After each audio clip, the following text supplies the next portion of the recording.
Hello, everyone, and welcome back to Movies You Missed podcast post-2026 Oscars, which were pretty fun. Pretty fun. A bit of a mixed response from John and I, mixed experience as well in terms of the ceremony, but overall, pretty happy with what went down during that ceremony, and we were really happy to have a recap episode for you for that as well. Please tune into that just dropped. And this week we are continuing the Oscar theme, which we like to do now here every year on this podcast whenever we do an Oscars recap, either before or after that Oscars recap episode. We like to pick Oscar-winning or Oscar-nominated movies and discuss them. And this year we decided to go a little bit deeper, which I really like what we decided to do. I think we should probably do it again in the future.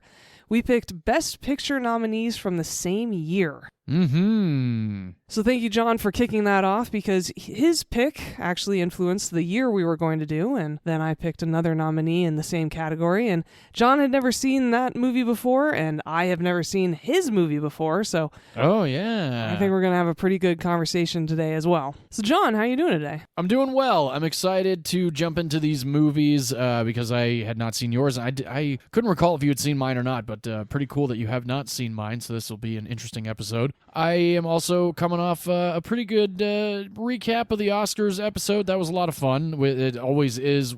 Well, I shouldn't say always. Last year wasn't very fun at all.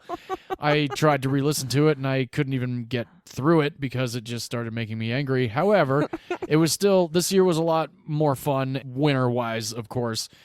And I'm just excited to get back into our regularly scheduled program here at Movies You Missed. I agree. It feels like we've had a couple weeks of not doing our regular episodes of each of us picking a movie every week, especially with our two-parter of our recap this year, which we hadn't done that before in terms of splitting it up into 2 episodes. So we've got some really good episodes coming up, though, with some fun picks, so please continue to tune into that. And I think this will be a nice ease-in back into the episodes that we normally have. So let's dive into the 1946 Oscars. Absolutely, but before we do that, V, don't we like to discuss the movies that we've seen in movie theaters or on streaming over the last week?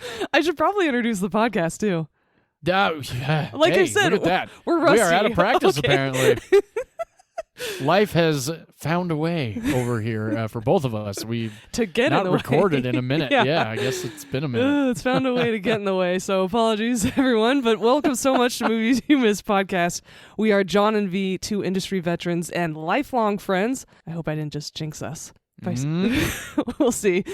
Who love to discuss movies without spoiling them with you, and also we love to have recap episodes, special episodes, and this week I think goes into a couple of different topics that we really love, not only talking about the Oscars and the ceremonies, but also talking about classic movies, which we haven't done for a while. No, we have not. I'm really excited about this one because these movies are both from the same year, they're both considered classics, they are both Best Picture nominees, and neither of us, like I said, had seen the other one, so really getting back into regularly scheduled programming here on Movies You Missed, so welcome. Thank you so much for joining us. And like John said, we are going to discuss the new movies from 2026 that we've seen in theaters or on streaming over the last week. Yeah, let's do it. John, I think you saw a couple, so why don't you go ahead and tell us what you saw? Okay, sounds good. I ended up going to the movies twice over the last week, and one was awesome and one was awful. And I'll start with the awful. I went and saw the new A24 podcast horror movie Relying on Nothing But Sound.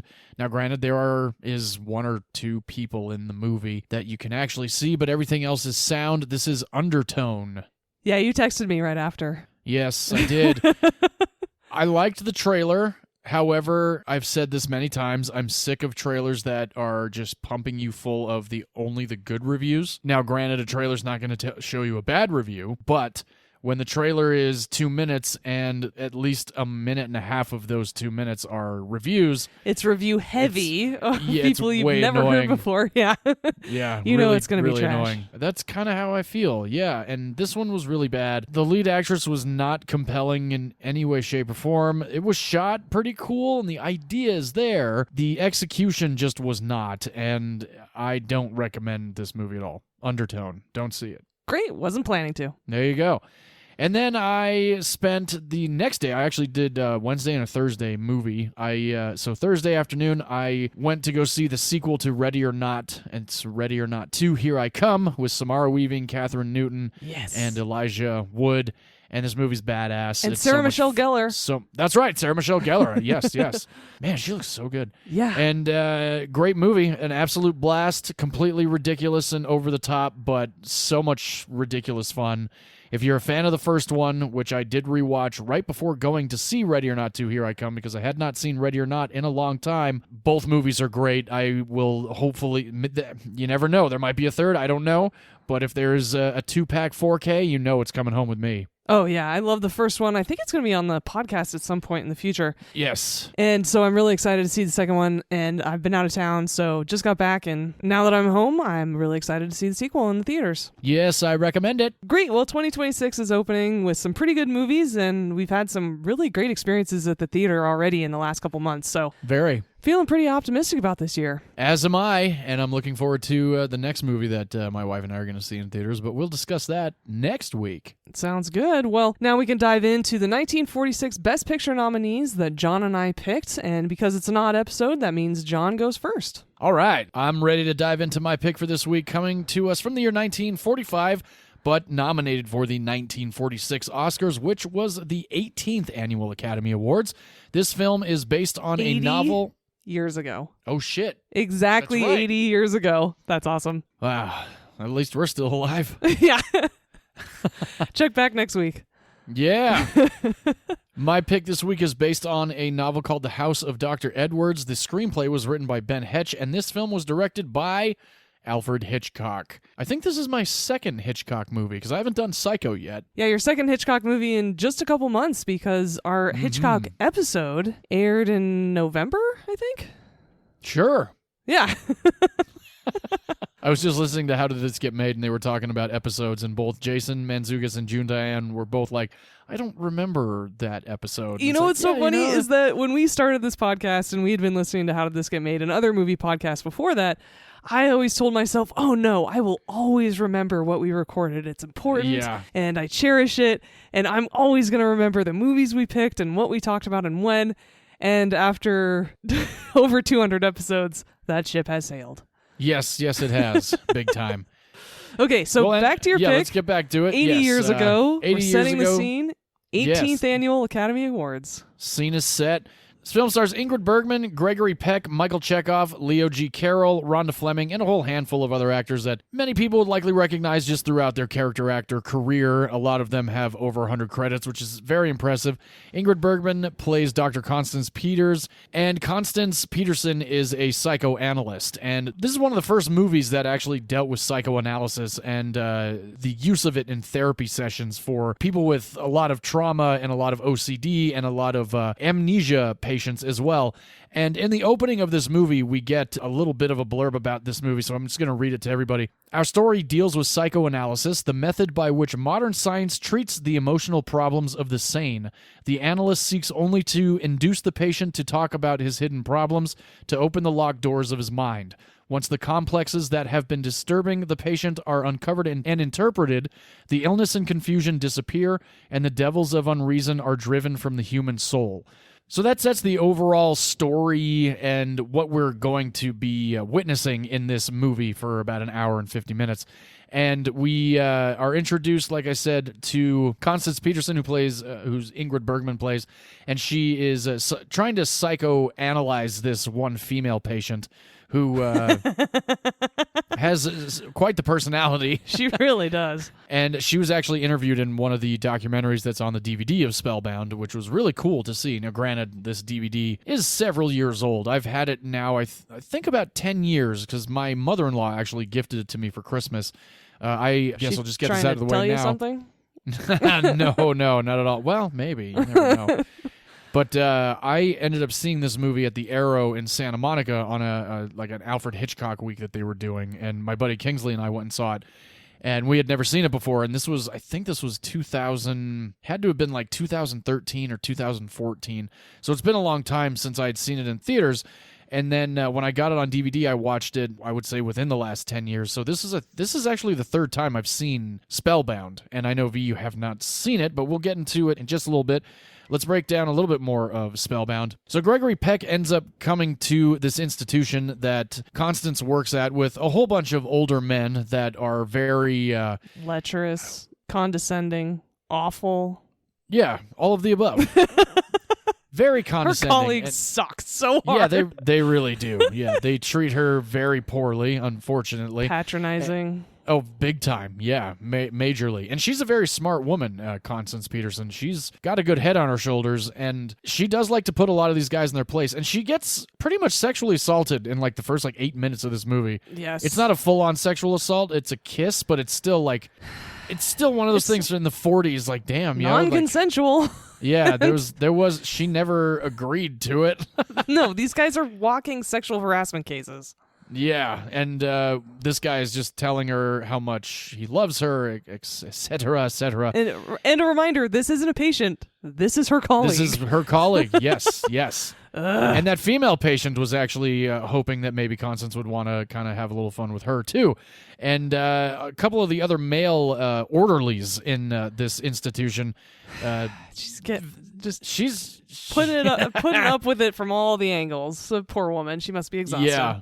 Oh, I can only imagine. And she does kind of come off that way in subtle moments in the movie. Now, anyway, let's get into where Gregory Peck shows up. He comes in as Anthony Edwards. So Anthony Edwards is now at this institution. He has seen Constance Peterson. They both lock eyes, and they have that moment in the 40s, as so many actors do. So we find out that Anthony Edwards is there to replace a doctor that is heading out for retirement. During the exposition of getting to know Anthony Edwards, he sits down to lunch with Constance and her colleagues, and she starts drawing a line in the cloth telling him about a pool that she wants to put in. And Anthony gets a little sideways about these lines that she's drawing on this cloth. Fast forward to a little bit later in the movie, and they are getting very close and kind of necking and leaning into each other and are about to kiss, but he notices that on her white cloth she's got these black lines. He starts to have these kind of waking fever dreams about these lines in this cloth, and Constance is obviously noticing what's going on, but she still can't get it out of Anthony what's going on with him and why he's reacting to these lines in cloth this way. He has these weird waking fever dreams about something that might have happened to him in the past and very recently that apparently he seems to have a little bit of amnesia about. This also kind of goes along the lines of this being released in 1945 and the trauma that he seems to associate with these cloths and these lines has something to do with what he can't remember. And we've come to find out that Anthony Edwards is not who he claims to be. And Constance is so head over heels in love, like a normal woman in the 1940s would be with a man that she met 7 hours ago. And is Thank you for that. Yeah, and look, I know men fall in love with women in movies real fast too. It happens in King Kong. The one guy it falls happened in love in with this the blonde. movie. That's what I'm saying. It happened within less than 24 He loves her hours. too. Yeah. Yeah. And we are along for the ride with Constance and Anthony / who the fuck is this guy? And what exactly happened to him that is either causing this amnesia or is he really a con man and trying to get something out of Constance that she isn't aware about yet?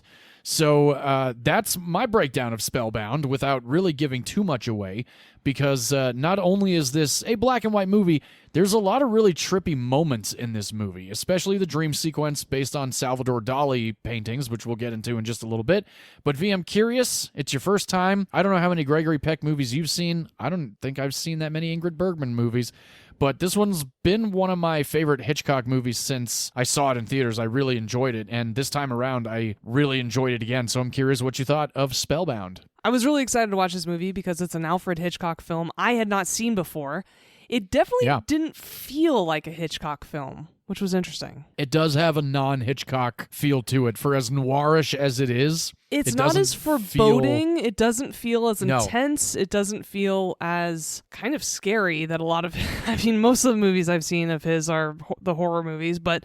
Sure. I also didn't see a cameo by him. Oh, he's in there. He's in the Empire State Hotel at one point. Okay. Yeah. That part was new to me, but I was so excited to see another Ingrid Bergman film after watching Casablanca with you a year or two ago. She's great. Wonderful role of hers. I really like the way she portrayed this woman who is just always so frustrated, but has to be on perfect behavior because she's a woman and all of these guys are such... Oh, they suck. And so yes, they do. I thought she did a really good job. Gregory Peck was also incredible. I haven't seen many films of his. Really, Captain Horatio Hornblower is the one I remember. I know I've seen To Kill a Mockingbird before, but I was really young. Yeah, so was I. And I so, remember very little of that movie. Yeah, I don't really remember it either. And so watching him appear on screen, I was like, oh, God. Now I understand why my mother was in love with this man. He is one of the more gorgeous men I've ever seen, and he showed up in black and white. Oh, yeah, yeah. He was so good looking when he was younger, but beyond that, he was really good in this role. I could never get a sense of where he was going, or I really loved this movie because I didn't know how it was going to end. I never got a sense of if we were going to get a twist, or if we, who these people were end up going to be.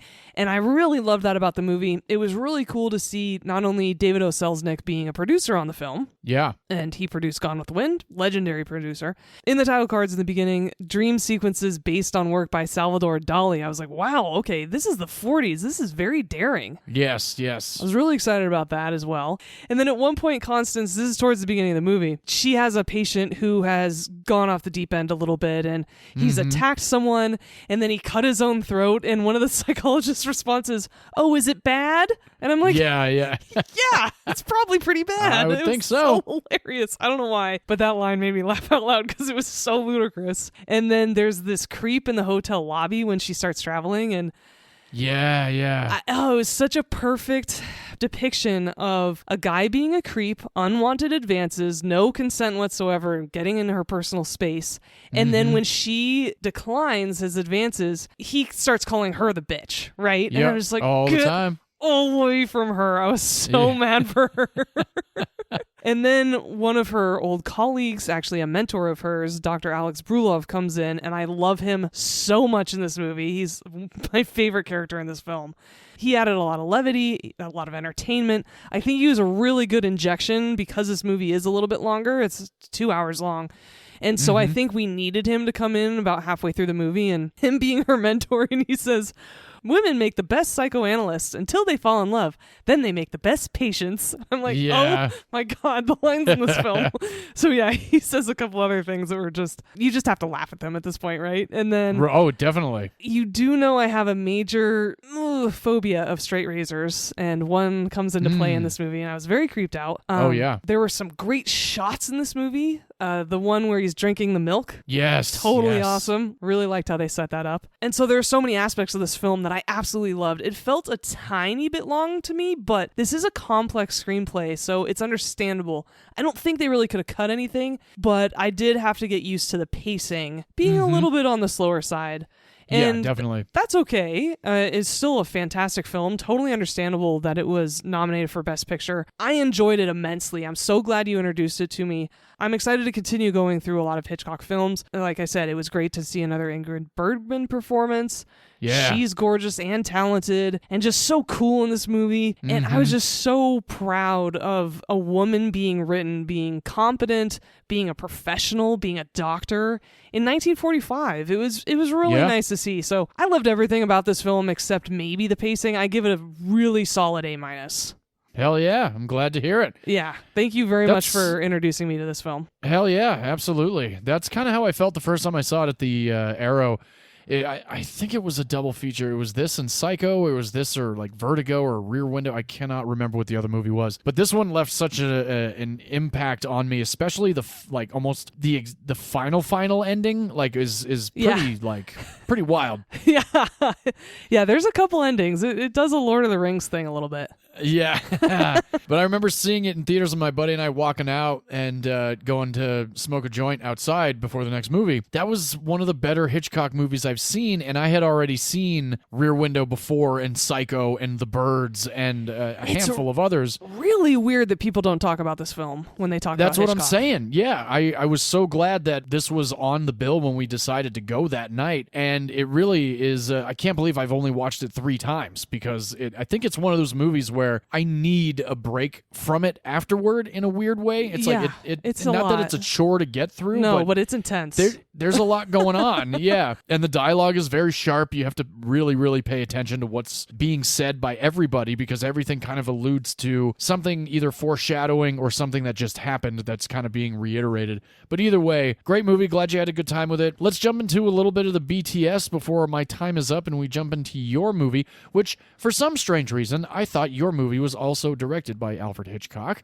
And I thought we were doing another Hitchcock episode. So when I watched your movie and saw who directed yours, I was like, oh, wonderful. That's We've okay. done great movies by him before. I thought that your movie was the one that won Best Picture that year, so... Yeah, so did I, actually. I thought mine was a Best Picture winner as well, but Which it is not.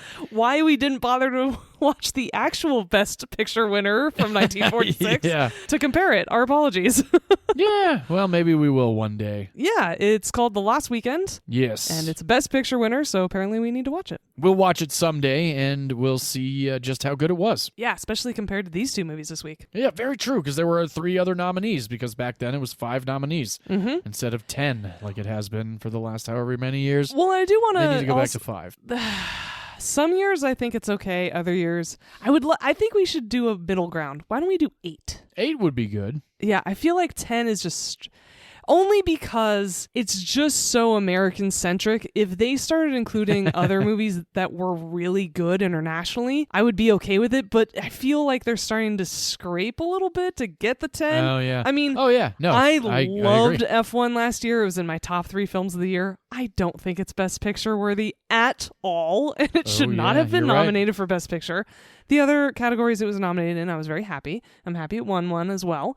But that's what I'm saying is that if the Academy opened their minds a little bit and stretched their search radius in terms of great movies, because there are a lot of international great movies that they could totally pick, or underrated ones, or lower budget ones. And I was thinking about, I know we're getting a little off topic, but this is an Oscars episode. Yeah. I was thinking about it a lot over the last week when we were discussing our recap episode for the Oscars, and then I was editing it. All these movies being nominated for the same categories, and so you really only have like 5 movies that are nominated across 6 different categories, right? Sure. I want more variety throughout the categories themselves. I think that's what I'm really starting to miss, and what the Academy is missing in their awards is that there needs to be more variety of films. And just because it's nominated for Best Picture doesn't mean it should be nominated for Best Director, or vice versa, right?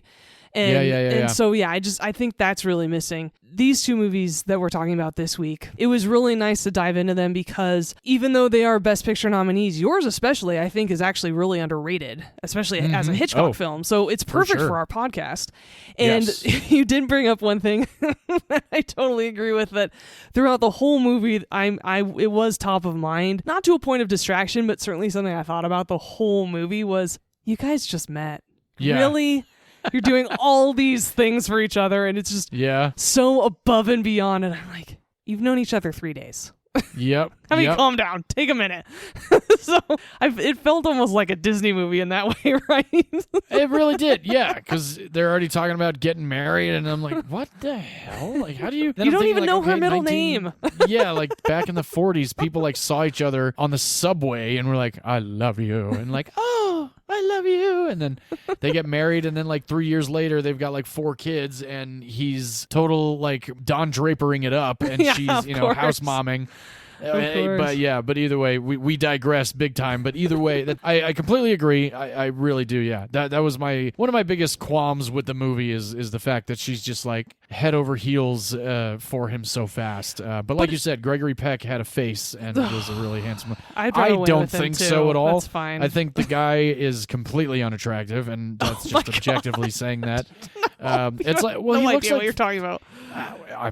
Exactly. I probably don't when it comes to how men look, but his bone structure is out of this world incredible. Okay. The nice thing is that watching this film and talking about this trope of we just met, let's get married, it felt just not even dated, but just something that is part of movie making back then. And so it was so much more forgivable than other tropes that you and I face a lot of the times, especially nowadays, right? Yes. Like it just... It was a lot easier to swallow than other tropes that we've encountered. And so that's why throughout the movie I was like, this is ridiculous, but that's okay. Right. No, that's kind of how I was too. I just kind of let it go. Yeah. Like in it is Frozen, one of those- exactly. You Yeah. just met him, you can't get married. Yep. Hey. What an odd coincidence of words. Uh-huh. Nicely done. Yeah.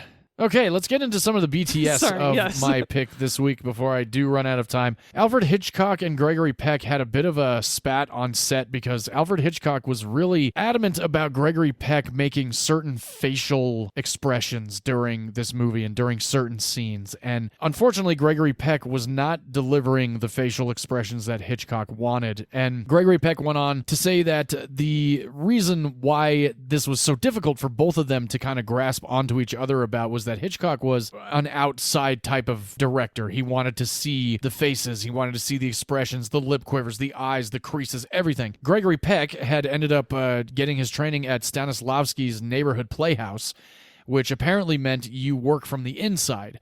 So there's a lot of deadpan faces of Gregory Peck in this movie because he's sorting out the reactions in his mind, and the way that he's trying to bring the character more on the surface is more in his mind than it is on a facial expression that he could give during the production of the movie. So they seem to reconcile, and the movie, of course, came out wonderfully, and it's unfortunately underrated, but it is a 5-time Oscar nominee, and we'll get into that in a minute. But that was just a fascinating thing to see, because not only Gregory Peck, but Humphrey Bogart and Cary Grant, as Cary Grant got older. So many of these men in the 40s, 50s, 60s talk to the point where their lips don't actually move, and it's almost like they're ventriloquists of their own self, if you've noticed that.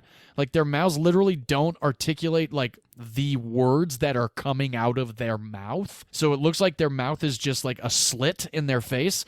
And then, like, Humphrey Bogart in Casablanca says, like, I don't stick my neck out for nobody, like 3 or 4 times in that movie. Humphrey Bogart is a mumbler. I agree with that. However, Cary Grant is so expressive. He was in vaudeville. No, he is. No, I know. But later on, there are other later Cary Grant movies where he's literally just kind of talking out of the corner Charade of his or mouth. something? Not Charade. There's a movie called Operation Petticoat where he's literally talking out of the corner of his mouth the entire time. And the corner of his mouth doesn't go up and down like all of a sudden, but you can understand all the words, especially with the sound department back in the day. Yeah, but Gregory Peck in this movie a couple times, like when he first says, "How do you do?" to Constance, he's like, "How do you do?"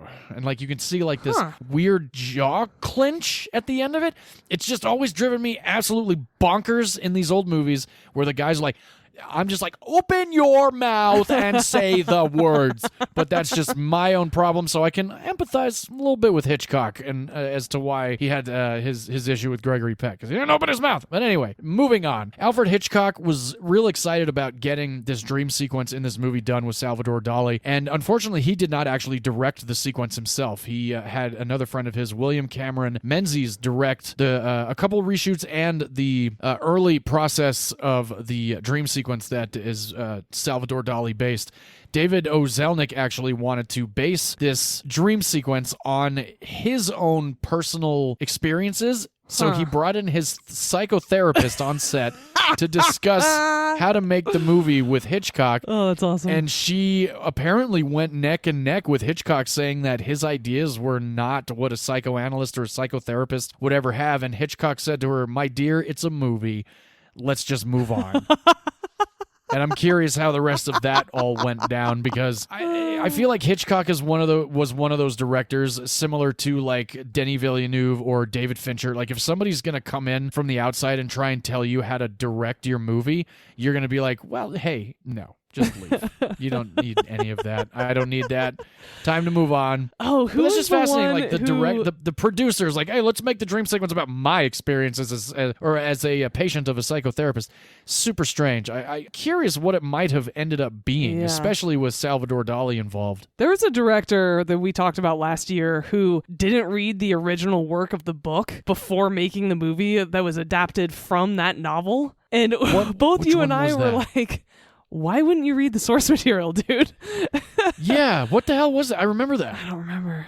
Now, of course, we don't remember. No, sorry. But we did talk about this, and I do like accuracy in movies, especially because there is a very long history of misrepresenting a lot of fields, especially scientific fields or ones that are openly mocked, especially psychotherapy. So for me personally, it's nice that someone would want to be more accurate with that representation, and I do think that it is represented quite nicely. I mean, it's certainly not mocked in this movie at all.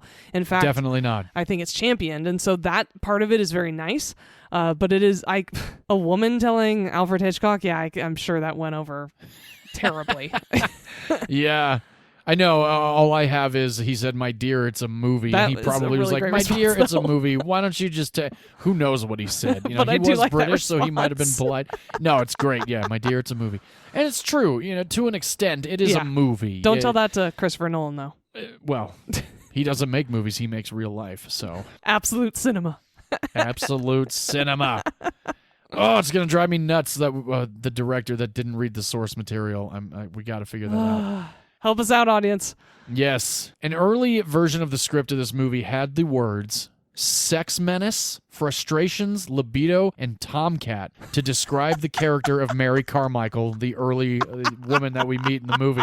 Apparently, the censor board got a hold of this absolutely and not. said, there's no way in hell that we are allowing the word libido. Libido. But sex menace is certainly something that's like, she's a sex menace. She kind of was, Like, that though. That is she a totally perfect was. descriptor. She totally was. The dream sequence, again, I'd like to talk about it a little bit more because it really is a trip. And like I said, when I first saw this movie, I was really stoned. And I actually had a Salvador Dali painting in my first apartment. Oh, I of found course you it. did. I did. Well, I found it on the street.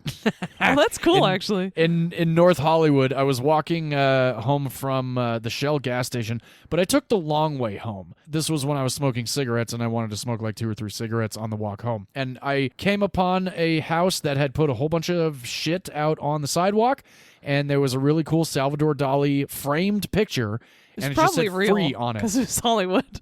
It could have been fucking real. I had it hanging in my apartment for the entire 3.5 years that I lived there. And when I was moving, I can't remember exactly what happened, but the frame broke and then it got ripped and You destroyed a it Dali went- painting. Yeah, I don't think it was real. I think it was. of course not. It had to have been just a reprint. That's But it was super really cool, cool. though. And yeah, I would look at it after getting home from being shit-faced or, still being stoned. So anyway, getting to the dream sequence that Hitchcock wanted to originally have in this movie, he wanted it to be a 20-minute sequence in the movie. Oh, And that's of course, like the dance sequence and Singing in the Rain that went on a long ass time, too. Yes, Broadway Melody. Yes. That's one of my favorite moments in that movie. I know a lot of people don't like it. I love it. It's great. I thought it was long the first time I watched it, and then I looked forward to it the second time I watched the movie. Yeah, right? Isn't it awesome? It's Yeah. awesome. But either way, it did not become a 20-minute sequence. It became about a 2.5-minute sequence. God, it So down. that was, if it were 20 minutes, the movie would have been like 2 hours and 15 minutes, which I don't think we really would have needed. No, in we this. definitely didn't. But I did really like the character that showed up in the dream sequence that didn't have a face. It reminded me of the faceless character in Dick Tracy. Yes. And I agree that dream sequence was really cool. There's a really cool sequence early on in the movie where Anthony Edwards is telling Constance about one of his weird fever dreams, and there's this hallway of doors that keep opening. Yeah. That was a really trippy moment, and I'm always... every time I watch, I'm like, oh, she's opening the doors, Yeah. like to his brain. Yeah. And it was such a really cool symbolism and like really cool imagery to use with the voiceover and even the music. The music in this movie is awesome. And then they And I made wanted out. to talk... Huh? I said, and then they made out. And then they made out. And the kissing in the movies in the 40s and the 50s and 60s was so weird. Oh, and There then was they never, pushed like- their cheeks together. Yeah, they Oh just my push God, them like- together. And Yeah. It's so they're breathless. Just so I know. I don't like any of them because there's no. Yeah, they just kind of weird me out. And nothing against the acting about it, but it's still No, is it's like, definitely stylistic. Yeah, big time. There was no intimacy coordinators back then. Ugh, God, no. Poor actresses who worked for Hitchcock. Yeah. Miklos Rosas was the composer of this movie. He really came up with a wonderful score. He scored a whole shit ton of movies. Jerry Goldsmith credits him as being the inspiration for him to become a composer, which is pretty awesome. Oh, that's really cool. Yeah, Jerry Goldsmith unfortunately passed away in 2004 at the age of 75. But he did a couple of great movies, Star Trek First Contact, LA Confidential. We discussed that a couple of times. Speaking of Cary Grant, Alfred Hitchcock's first choice for Anthony Edwards was Cary Grant. Could totally see it. Absolutely. Cary Grant's a fantastic actor. We've discussed him multiple times here. Because I And love him. Yeah, and I am a big fan as well, especially Arsenic and Old Lace. Alfred Hitchcock persuaded producer David O. Selznick to buy the rights to this novel for $40,000. $40,000. Whoa, in 1940s? 1940s, yeah, $40,000. That's wild. There's also 2 different 1-hour radio versions of this movie that Alfred Hitchcock directed, and they're both on the DVD, and I've not listened to them, but I'm going to have to do that. I think that would be a lot of fun. $40,000 in 1945 is equivalent to $725,000 today. Oh, wow. That is intense. Especially when you remember that houses back in 1945 were $10. Houses were $10? No, but they were really cheap. cheap. Jesus Christ. They were probably like $2,000. Yeah, that makes more sense, definitely. Wow. Now, we said that this movie was nominated for a couple of Oscars. Actually, it was nominated for 5. Best Effects, Special Effects. Best Totally Cinematography. deserved. Oh my gosh, I love that they had effects Oscars back then. Very cool. Yes, I know, really awesome. Best Cinematography, Best Director, Best Actor in a Supporting Role, Michael Chekhov, Best Picture, and Best Original Score, Miklos Rozas, and Miklos Rozas won for the score of Spellbound.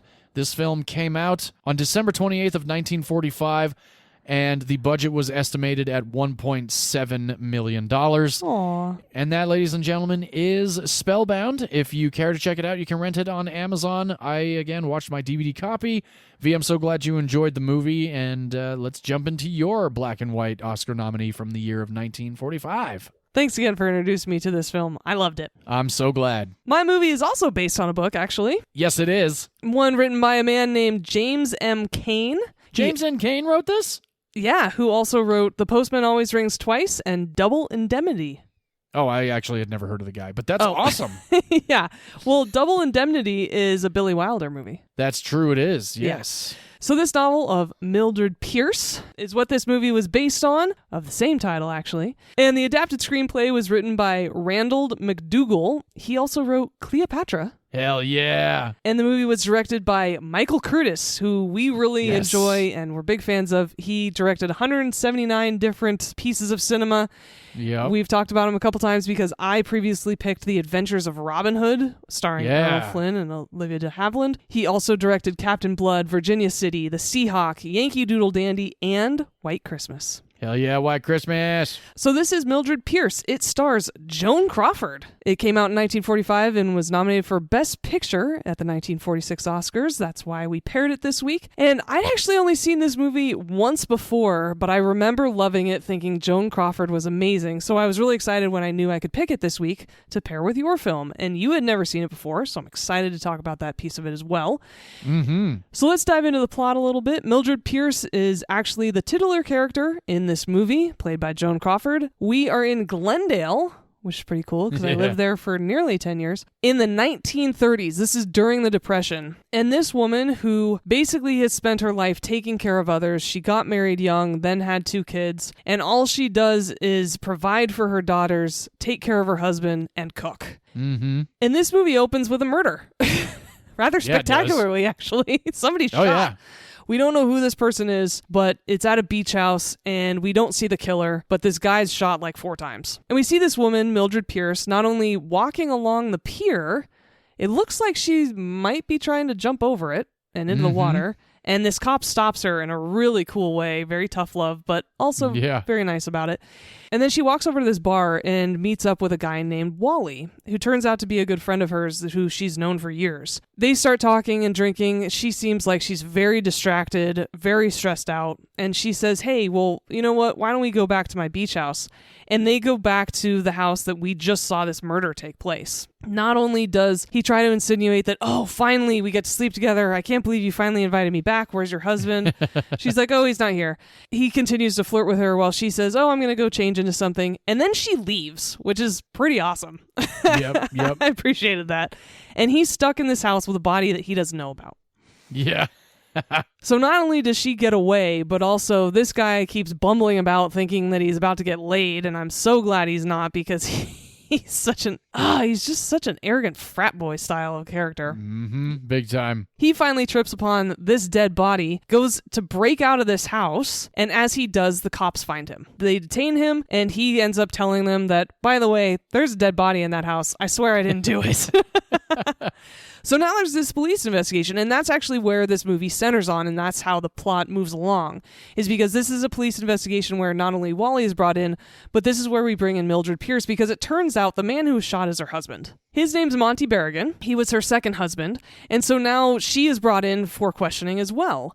And now we see that her first husband has been brought in for questioning, Bert Pierce, as well as her friend Ida. So this investigation is really bringing all these characters together so they can tell their stories.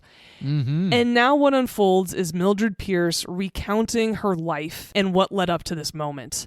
I really like how this is set up, especially because besides a couple of voiceovers, you're really just in this story.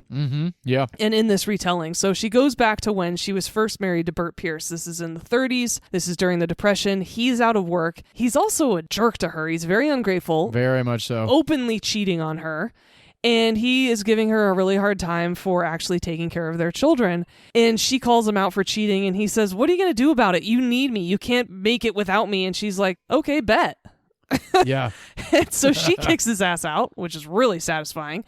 Yes, I like that moment. And then she's got to figure out how to pay all of these debts and how to keep her children in the house and how to continue paying for her older daughter Vita's singing lessons and dancing lessons and things like that. Because it turns out they have two daughters.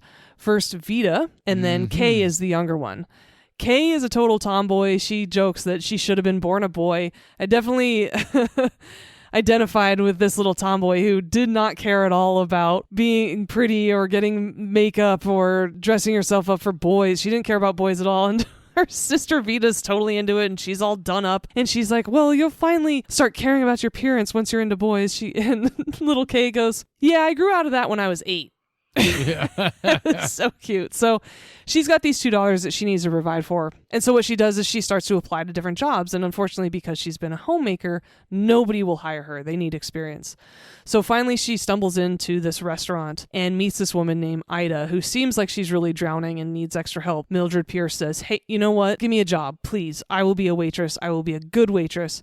And so that's how she starts her career in the restaurant business. And what unfolds is Mildred Pierce actually being quite good at this, very talented. And not only is she a great waitress, but they find out that she's also a fantastic cook. She starts cooking the pies for this restaurant, and she becomes very successful at doing all this and building up this reputation that she goes to her friend Wally, who we saw in the very beginning of this movie, who it actually turns out is a real estate agent who originally was partners with her husband, Bert Pierce. And she goes into business with Wally, finding a piece of real estate where she can open her own restaurant. And that's what she does. Yeah. And that is also where we meet Monty Berrigan, because he owns this piece of property. And right off the bat, her and Monty really hit it off. They have some great chemistry. She ends up wanting to divorce her first husband, Bert, because he would have access to her restaurants and all of her finances if they weren't divorced. So they get divorced. Her and Monty continue to flirt while she's building out this restaurant, and it becomes very successful as well. So she's doing great, and she's a female business owner, and people are taking her seriously. And this is all really wonderful to see as a woman in the 30s being able to run her own business. Yeah. I mean, they weren't allowed to have their own checking accounts at this point. Yeah. Remember so that.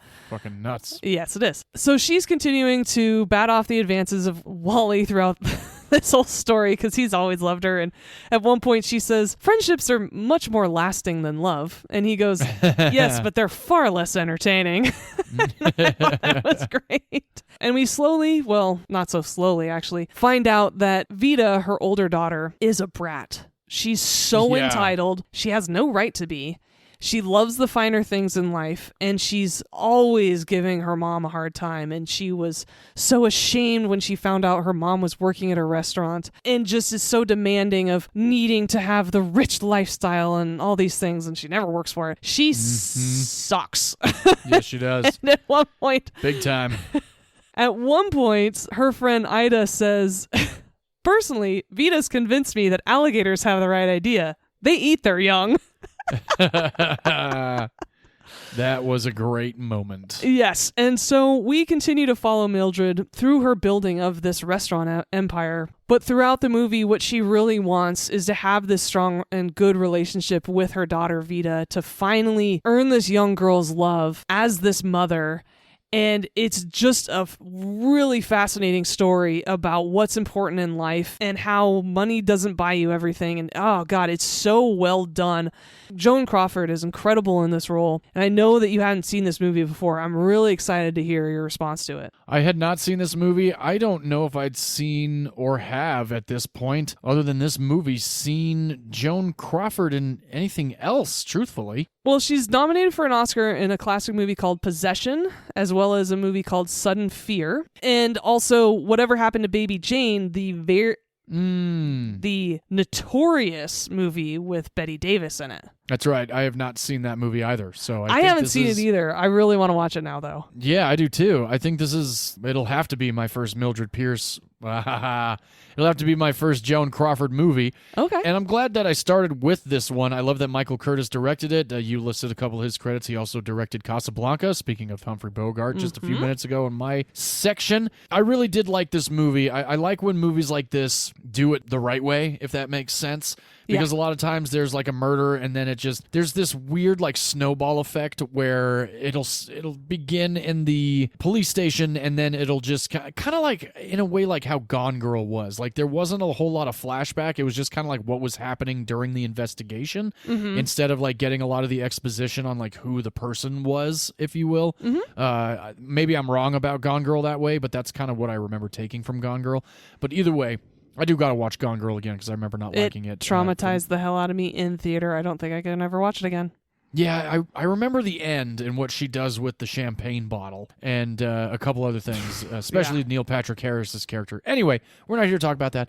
Mildred Pierce, Joan Crawford, and this guy, Jack Carson, who plays Wally Faye, ridiculous, and Zachary Scott, that plays Monty. That guy's not attractive at all. He's a dandy. What does that mean? Is he a gay he's a gay man that plays straight? No. He okay. just it's like an early term instead of flamboyant. Oh, so okay. A dandy he can absolutely be a straight man, but he's very well dressed. He's very sharp. He's very polished. He's usually very skinny. He's usually he's usually a little effeminate. But mostly it's that he's very well dressed and put together, and his hair is perfect, and his little tiny mustache is perfect.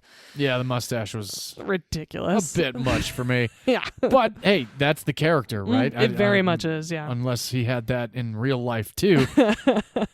Either way, but I really liked the exposition on learning who Mildred Pierce was before she starts to get interrogated about this possibility that she was the murderer because of what the guy says right before he dies, of course. On top of that, the guy that plays Bert, it was Bruce Bennett, total dipwad. Like when she's literally like in the kitchen. And it was totally one of those like get your ass back in the kitchen moments in these early movies. It's none of your business why this woman's calling me. It's like right, yeah. And he's like you said, he's open about it because he goes like, "I told you never to call me here," like in perfect full volume. Yeah. And then she's like, "Who was that?" He goes, "Don't worry about it." And then he goes, "I go where I want." And she goes, "Well then." Go forever. And he's like, all right, I'm out of here. What are we going to tell the kids? Go then. Pretty much was one of those. But then, he's like, what are we going to tell the kids? Should I be here? And she goes, no, get the fuck out. Now, obviously, she doesn't say get the fuck out because this is the 40s. But you could tell that is certainly what she is implying. And then the whole thing with becoming the server at the restaurant and her fucking, oh my gosh, Anne Blythe as Vita. Ridiculous. Oh God, she's the worst. Yeah, I think this is she why was I never like had kids. I was 19... worried I'd have something like that. She was like 19 or 20 when she was playing. She's 16. She was 16? Uh-huh. Jeez. Wow. Okay. She's still alive. I wonder how she looks now. I'm sure she still looks great. She was born. She probably does. In 1928. That's wild. Yeah. But yeah, she was great also, especially just playing the super entitled young daughter. Oh, that scene when she's like, "Oh, your dress came, Vita," and she runs upstairs and she's telling her sister like how fucking shitty it is.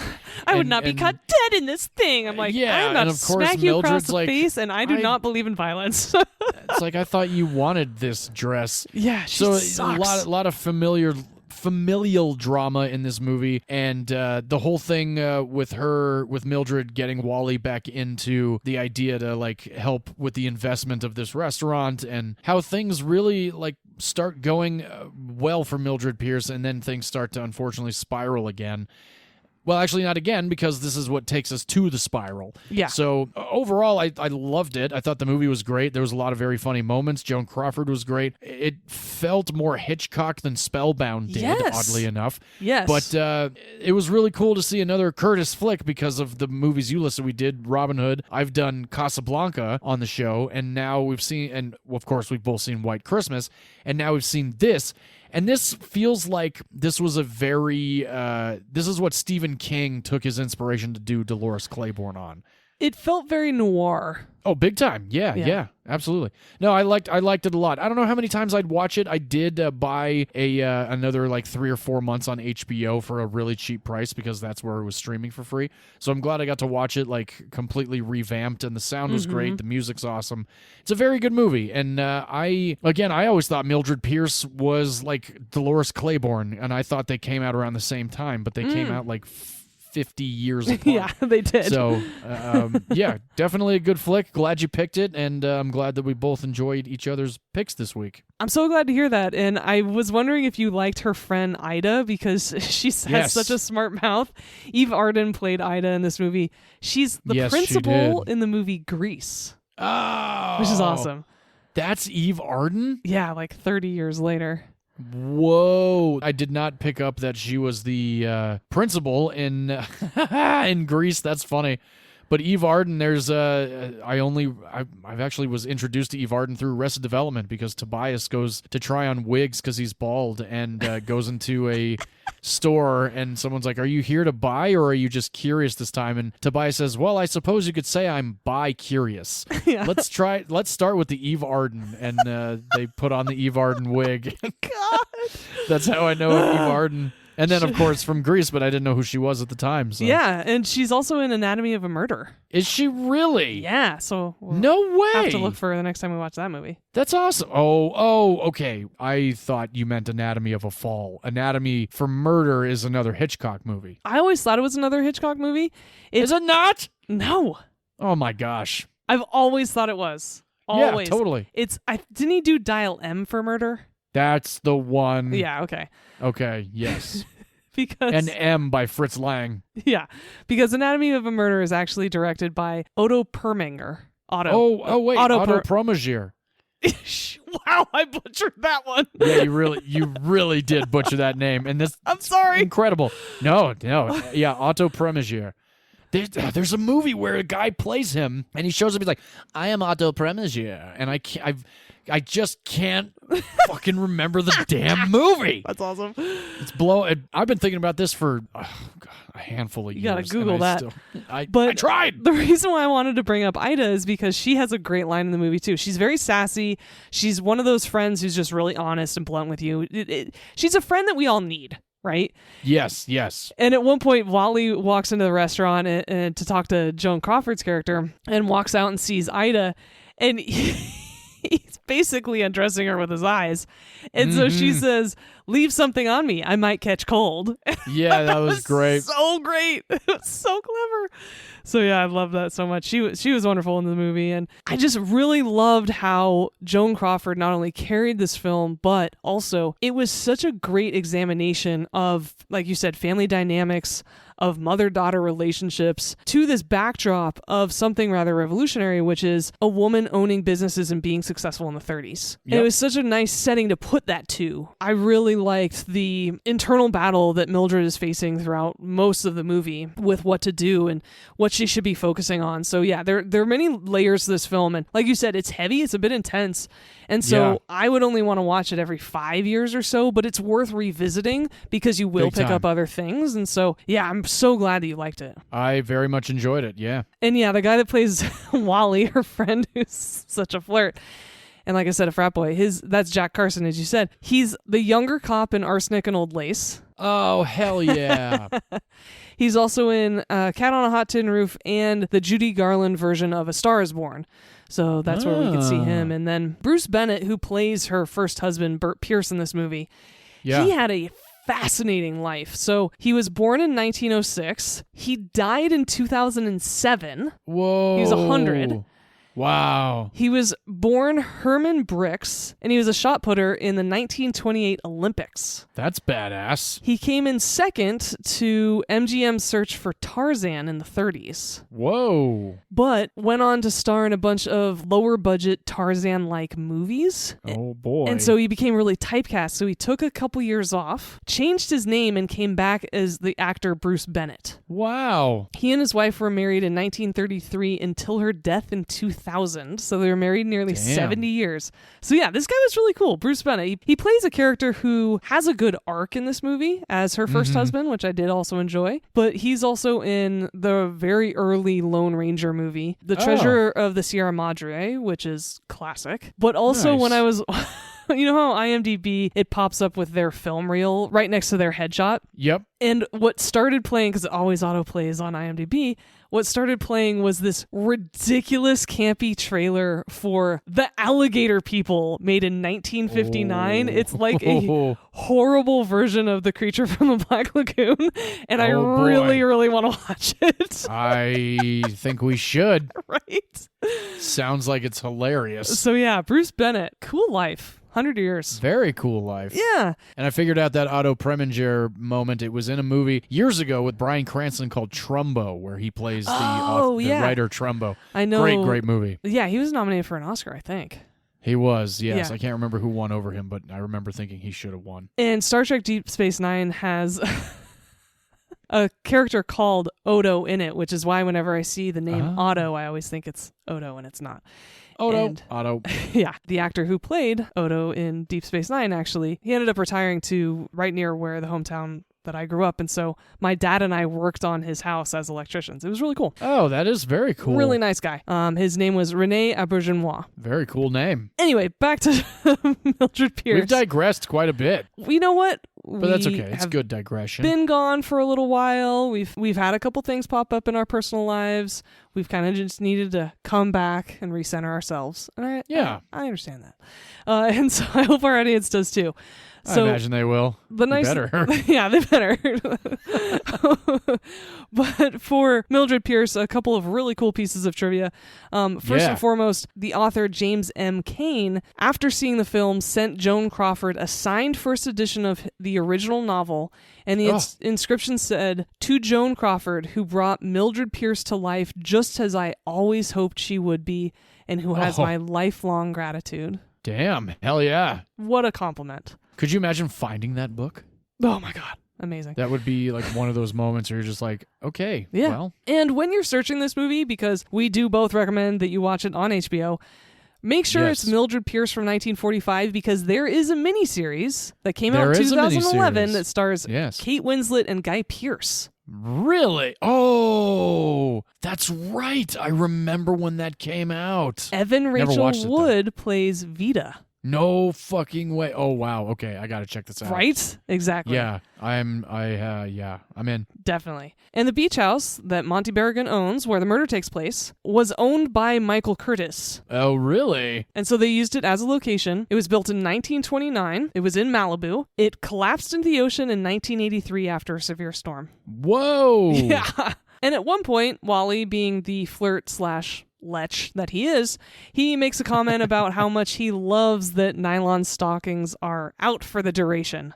Yeah. That is because of rationing and needing nylon for the war effort in World War II. Oh, really? So that's why women didn't wear nylon or silk stockings anymore. And this movie was also nominated for 5 Oscars. Oh, really? Best Screenplay, Best Supporting Actress for both Anne Blythe and Eve Arden. Hey. Best Actress and Best Picture. Hell yeah. Yeah.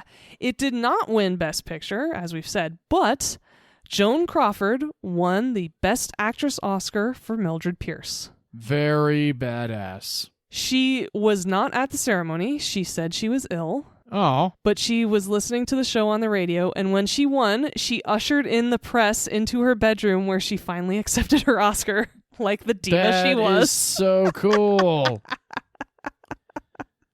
Wow. That's awesome. Yeah. There were a lot of mixed rumors about Joan Crawford throughout her tenure in Hollywood. I will say that Anne Blythe, who played her daughter in this film, had nothing but wonderful things to say about her. And Michael Curtis, they originally butt heads and really clashed at the beginning of this film, but then ended up having a really good working relationship. So mixed reviews about Joan Crawford, which we all have as people, so whatever. Mm-hmm. But I will say that this was a huge hit. It had a budget of $1.4 million, so similar to yours. Oh, yeah. But Mildred Pierce was so successful, it made more than half of Warner Brothers' profits for the entirety of 1945. Holy shit. Which is awesome. Joan Crawford's performance as Mildred Pierce is ranked 93 on Premiere Magazine's 100 Greatest Performances of All Time. Very cool. Yeah. So that is Mildred Pierce. As John said, it's streaming on HBO. It is a classic, also nominated for multiple Oscars, just like both our movies this week. Please watch it when you get a chance. Yes, indeed. Highly recommend Mildred Pierce. So glad you liked it. Me too. We had a good week of introducing movies to each other. That we did. So, John, would you watch Spellbound with your grandma? Yes, I think my grandmother would have liked it. Great. And how about you with Mildred Pierce? I would. It's a classic. It's a cool noir film. I really think both my grandmas would have enjoyed it. I think my mom would really like the film, too. Yeah, you guys should all watch it together. Yeah, I think so. Well, thanks everyone so much for tuning in. We are getting back into the swing of things with our routine and with releasing episodes every Wednesday, picking 2 movies each week to discuss and not spoil here. Mm-hmm. So please continue tuning in and checking for new episodes every Wednesday. Thank you so much. We love your participation and also hearing from you, so please feel free to reach out anytime. And whether it's a recap episode or a regular episode, we always close out with film as a form of art, and in art, every opinion is valid, except if you think these films didn't deserve the Oscar nominations they received. Yeah, nice. Yeah. All right, everybody, please check out those 2 classic movies and check back in with us next Wednesday for a new episode of Movies You Missed podcast. Yes, and one thing I do want to plug real quick and talk about, if you're a fan of our podcast, you might be interested to know that I just dropped my first audiobook as a narrator. It's available on Audible, iTunes, and Amazon. It's called Measuring Distances in the Universe by author Boris Krieger, narrated by yours truly. Give it a shot if you like space. So awesome. I'm so proud of you. Thanks. Very excited to listen. Awesome. All right, well then we will see you guys next week. Cheers, everybody. Bye-bye.